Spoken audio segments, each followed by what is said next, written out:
ಹಾಸನ ನಗರದ ಹಿಮ್ಸ್ ಆಸ್ಪತ್ರೆ ವೈದ್ಯರ ನಿರ್ಲಕ್ಷ್ಯದಿಂದಲೇ ನನ್ನ ಪತ್ನಿ ಶ್ರುತಿ ಸಾವನ್ನಪ್ಪಿದ್ದಾರೆ. ಹೀಗಾಗಿ ಹಾಲುಗಲ್ಲದ ನನ್ನ ಮಗುವನ್ನ ನಾನು ಸಲಹೆ ಪೋಷಣೆ ಮಾಡೋದು ಕಷ್ಟ. ಹೀಗಾಗಿ ವೈದ್ಯರೇ ಮುಂದಿನ 6 ತಿಂಗಳ ಕಾಲ ನನ್ನ ಮಗುವನ್ನ ಸಂತೈಸಿ ನನಗೆ ಕೊಡಬೇಕು ಅಂತ ಮೃತರ ಪತಿ ಪುನೀತ್ ಕಣ್ಣೀರಿನಿಂದ ಮನವಿಯನ್ನು ಮಾಡಿದ್ದಾರೆ. ಸುದ್ದಿಗೋಷ್ಠಿಯಲ್ಲಿ ಮಾತನಾಡಿರ್ತಕ್ಕಂಥ ಅವರು, ವೈದ್ಯರ ನಿರ್ಲಕ್ಷ್ಯದಿಂದಲೇ ನನ್ನ ಪತ್ನಿ ಸಾವನ್ನಪ್ಪಿದ್ದಾಳೆ. ಆಸ್ಪತ್ರೆ ಒಳಗಡೆ ನಮ್ಮನ್ನು ಬಿಡೋದಿಲ್ಲ. ಕೊನೆಯ ಕ್ಷಣದಲ್ಲಿ ನನ್ನ ಪತ್ನಿ ನನ್ನ ಜೊತೆ ಫೋನ್ನಲ್ಲಿ ಮಾತನಾಡಿದ್ಲು. ಹೊಟ್ಟೆ ನೋವು ಅಂತ ಅಂಗಲಾಚ್ತಾ ಇದ್ರೆ ಆಸ್ಪತ್ರೆಯ ಸಿಬ್ಬಂದಿಗಳು ಬಾಯಿಗೆ ಬಂದಾಗೆ ಲಘುವಾಗಿ ಮಾತನಾಡ್ತಾರೆ. ಅವ್ರು ಹೇಳಿದ ಪದಗಳು ಹೇಳಕ್ ನನಗೆ ಆಗೋದಿಲ್ಲ ನನಗೆ ಇಲ್ಲಿ ಪ್ರೆಸೆಂಟ್ ಮಾಡೋದಕ್ಕೆ. ಅಂತಹ ಪದಗಳನ್ನ ಬಳಸಿ ಅಲ್ಲಿ ಅವಸ್ಥೆಯಲ್ಲಿ ಇರೋವ್ರನ್ನ ಸಂತೈಸುವ ಬದಲಾಗಿ ಲಘುವಾಗಿ ಮಾತನಾಡ್ತಾರೆ. ಯಾರು ಕಾಡ್ದೇ ಇರೋ ನೋವು ಬಂದಿಲ್ಲ ನಿನಗೆ, ನಾವೆಲ್ಲ ನೋಡ್ರದೆ ಮಲ್ಕೋ ಅಂತಾರೆ. ಮತ್ತೆ ಇನ್ನು ಬೇರೆ ಬೇರೆ ಪದಗಳು ಹೇಳಿದ್ದಾರೆ, ಅವೆಲ್ಲ ಹೇಳಕ್ಕಾಗೋದಿಲ್ಲ. ಭಾನುವಾರ ರಜಾ ದಿನ ಅಂತ ಹೇಳಿ ವೈದ್ಯರು ಯಾರು ಬಂದು ಚಿಕಿತ್ಸೆ ಕೊಡ್ಲಿಲ್ಲ. ಅವತ್ತು ಯಾವುದೋ ಯುವ ವೈದ್ಯರುಗಳು ಸ್ಟೂಡೆಂಟ್ಸ್ಗಳನ್ನ ಕಳಿಸಿ ಅವ್ರ ಕೈಲಿ ಟ್ರೀಟ್ಮೆಂಟ್ ಮಾಡಿಸಿದ್ರು. ಕೊನೆ ಕ್ಷಣದಲ್ಲಿ ಬ್ಲಡ್ ತಗೊಬನ್ನಿ ಅಂತ ಹೇಳಿದ್ರು, ಕೊಟ್ವಿ. ಆದ್ರೂ ಕೂಡ ನನ್ನ ಪತ್ನಿಯನ್ನ ಉಳಿಸ್ಕೊಡ್ಲಿಲ್ಲ. ಈಗ ನನ್ನ ಮಗು, ಚಿಕ್ಕ ಮಗು, ನಾನೊಬ್ಬ ಹೆಂಗೆ ಸಂತೈಸ್ಲಿ ಆ ಮಗುನ ಅಂತ ಹೇಳಿ ಪಾಪ ಬಹಳಷ್ಟು ನೋವಿನ ಮನವಿಯನ್ನು ಮಾಡ್ಕೊಂಡಿದ್ದಾರೆ. ಅಂಡ್ ಅವ್ರು ಹೇಳ್ತಾ ಇದ್ದಾರೆ, ನನಗೆ ನೀವು ಪರಿಹಾರ ಬೇಡ್ರಿ, ನಮಗೆ ನಿಮ್ಮ ಸಾಂತ್ವನ ಬೇಡ, ನಿಮ್ ಪರಿಹಾರ ಬೇಡ, ಏನು ಬೇಡ, ನನಗೆ ಈ ಸಾವಿಗೆ ನ್ಯಾಯ ಬೇಕು, ಈ ಸಾವಿಗೆ ನ್ಯಾಯ ಬೇಕು. ನನ್ನ ಹೆಂಡತಿಗಾದಂಗೆ ಬೇರೆ ಯಾರಿಗೂ ಆಗಬಾರ್ದು ಅಂತಕ್ಕಂಥ ಒಂದು ಮನವಿಯನ್ನ ಮಾಡ್ಕೊಂಡಿದ್ದಾರೆ.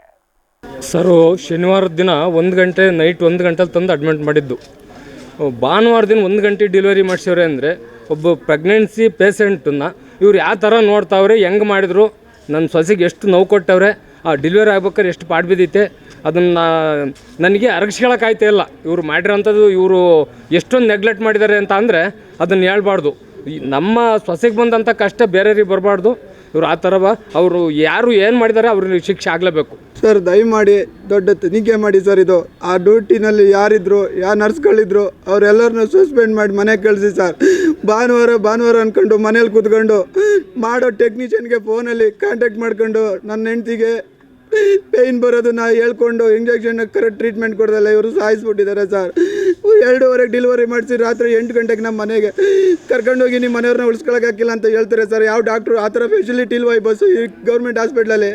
ಏನು ಸರ್ ಇದು? ಯಾವ ಅಧಿಕಾರಿಗಳು ಕೈವಾಡ ಎಲ್ಲ ಇದೆ ಸರ್. ಇದು ದಯಮಾಡಿ ತನಿಖೆ ಮಾಡಿ ಅವ್ರನ್ನ ಸಸ್ಪೆಂಡ್ ಮಾಡಿಸಿ ಸರ್, ಸಸ್ಪೆಂಡ್ ಮಾಡಿಸಿ. ಯಾರು ಒಬ್ಬರು ಡಾಕ್ಟ್ರು ನಾನು ಮಾಡಿದೆ ಪ್ರಯತ್ನ ಮಾಡಿದೆ ಅಂತಾರೆ, ಆ ಡಾಕ್ಟ್ರುಗಳನ್ನೂ ನೋಡಿಲ್ಲ, ಅವ್ರು ಯಾರು ಕೂಡ ನಮ್ಮನ್ನು ಮಾತಾಡ್ಸಿಲ್ಲ. ಇವ್ರು ಬಂದಿರೋರು ಇವ್ರು ಮೋಜು ಮಸ್ತು ಮಾಡೋಕ್ಕೆ ಬಂದಾರೆ ಸರ್. ಸರ್ಕಾರದಲ್ಲಿ ಗೌರ್ಮೆಂಟ್ ಕೆಲಸಕ್ಕೆ ಅಂತವ ಸಾಯಿಸ್ಬಿಟ್ಟಿದ್ದಾರೆ. ಇಂಥ ಪರಿಸ್ಥಿತಿ ಯಾವ ಹೆಣ್ಮಕ್ಳಿಗೂ ಬರಬಾರ್ದು. ನಾನು ಯಾವ ಕಾಂಪೋಸಿಷನ್ಗೂ ಏನಕ್ಕೂ ಬಂದಿಲ್ಲ. ದಯಮಾಡಿ ನನಗೆ ಬಂದಿರೋ ಪರಿಸ್ಥಿತಿ ಯಾವ ಹೆಣ್ಮಕ್ಳಿಗೂ ಬರಬಾರ್ದು. ದಯಮಾಡಿ ಇದನ್ನು ದೊಡ್ಡ ತನಿಖೆ ಮಾಡಿ ಸರ್. ನೀವೇ ದೇವರು. ಇವ್ರನ್ನ ಬಡ್ದು ಹೊಡೆದು ಓಡಿಸಿ ಸರ್. ಇವ್ರನ್ನ ಯಾರನ್ನ ಬಿಡಬೇಡಿ. ಕೆಟ್ಟ ಅಧಿಕಾರಿಗಳು, ಕೆಟ್ಟ ಸರ್ಕಾರ ಇದು. ಇವ್ರು ಮೋದಿ ಮಸ್ತಿ ಮಾಡೋಕ್ಕೆ ಲಕ್ಷ ಗಟ್ಟಲೆ ಸಂಬಳ ತಾಳ್ತಿದ್ದಾರೆ. ಗೌರ್ಮೆಂಟ್ ಸಂಬಳ ಕೊಡ್ತಿಲ್ವ ಇವ್ರಿಗೆ? ಪಕ್ಕದಲ್ಲಿ ಪ್ರೈವೇಟ್ ಹಾಸ್ಪಿಟ್ಲ್ ಇಟ್ಕೊಂಡು ದುಡ್ಡು ಮಾಡೋಕ್ಕೆ 2 ಅವರ್ 3 ಅವರ್ ಬಂದು ಇಲ್ಲಿ ನಿಂತ್ಕೊಂಡು ನೋಡ್ಬಿಟ್ಟು ಹೊಂಟೋಯ್ತಾರೆ. ರೌಂಡ್ಸ್ ಅಂತ ಬಂದು ರೌಂಡ್ಸ್ ಆಗಿ ಹೋಯ್ತಾರೆ. ರೌಂಡ್ಸ್ ಆಗಿ ಸಾಯಿಸ್ತವ್ರೆ ಜನಗಳನ್ನ ಸರ್. ಇಲ್ಲ ಸರ್, ರಾತ್ರಿ 12-1:15 ಗಂಟೆಗೆ 2 ಗಂಟೆಗೆ ಕರ್ಕೊಬಂದು ಮಧ್ಯಾಹ್ನ 2 ಗಂಟೆವರೆಗೂ ಅಟೆಂಡ್ ಮಾಡಿದಾರೋ ಇಲ್ವೋ ಅವ್ರನ್ನ ಸಸ್ಪೆಂಡ್ ಮಾಡಿ ಮನೆಗೆ ಕಳಿಸಿ ಸರ್. ಅವ್ರ ಮೇಲೆ ಆಧಾರ ಕ್ರಮ ತಗೋಬೇಕು. ಡಾಕ್ಟ್ರು ಸುಮಾ ಅಂತ ಹೇಳಿ ಟ್ರೀಟ್ಮೆಂಟ್ ಮಾಡಿದ್ದೀನಿ ಅಂತಾರೆ. ಅವರು ನನ್ನ ನೆನ್ನೆ ಕರೆಸ್ಬಿಟ್ಟು ಮಾತಾಡಿದಾಗ ಡಾಕ್ಟರ್ಸ್ ಬಂದಿರಲಿಲ್ಲ. ಬೇರೆ ಡಾಕ್ಟರ್ಸ್ ಕೂತಿದ್ರು, ಬೇರೆ ಡಾಕ್ಟರ್ಸ್ಗಳು ಟ್ರೀಟ್ಮೆಂಟ್ ಮಾಡ್ತಿದ್ರು. ಅವರೇ ನನಗೆ ಕರೆಸಿದ್ದು. ಅವ್ರನ್ನ ಯಾರೂ ನನ್ನನ್ನು ಮೀಟ್ ಮಾಡಿಸ್ಲಿಲ್ಲ. ನೆನ್ನೆ ಕರೆಸ್ದಾಗ್ಲೂ ನೆನ್ನೆ ಯಾರೋ ಅಧಿಕಾರಿಗಳು ಯಾವುದೋ ರೂಮಲ್ಲಿ ಕೂರಿಸ್ಕೊಂಡು ಏನೋ ಗುರು ಒಳಗಡೆ ಮಾತಾಡೋಣ ಅಂತ ಕರ್ಸ್ಕೊಂಡಿದ್ರೇನೋ, ಅಲ್ಲಿ ಯಾವುದೇ ಅವಕಾಶ ಆಗಲಿಲ್ಲ. ನಾನು ಏನೂ ಒಪ್ಕೊಂಡಿಲ್ಲ. ಯಾವ ಡಾಕ್ಟರ್ಸ್ಗಳು ಬಂದಿಲ್ಲ. ಅವ್ರುಗಳು ನನಗೆ ಯಾವುದೇ ರೀತಿಲಿ ತೊಂದರೆ ಕೊಟ್ಟಾರೋ ಅವ್ರಿಗೂ ಹಂಗೆ ತೊಂದರೆ ಆಗಿ ಮನೆಗೆ ಹೋಗ್ಬೇಕು. ಅವ್ರುಗಳಿಗೆ ಇದೇ ಥರ ಕಷ್ಟ ಅನುಭವಿಸ್ಬೇಕು ಸರ್. ಕಷ್ಟ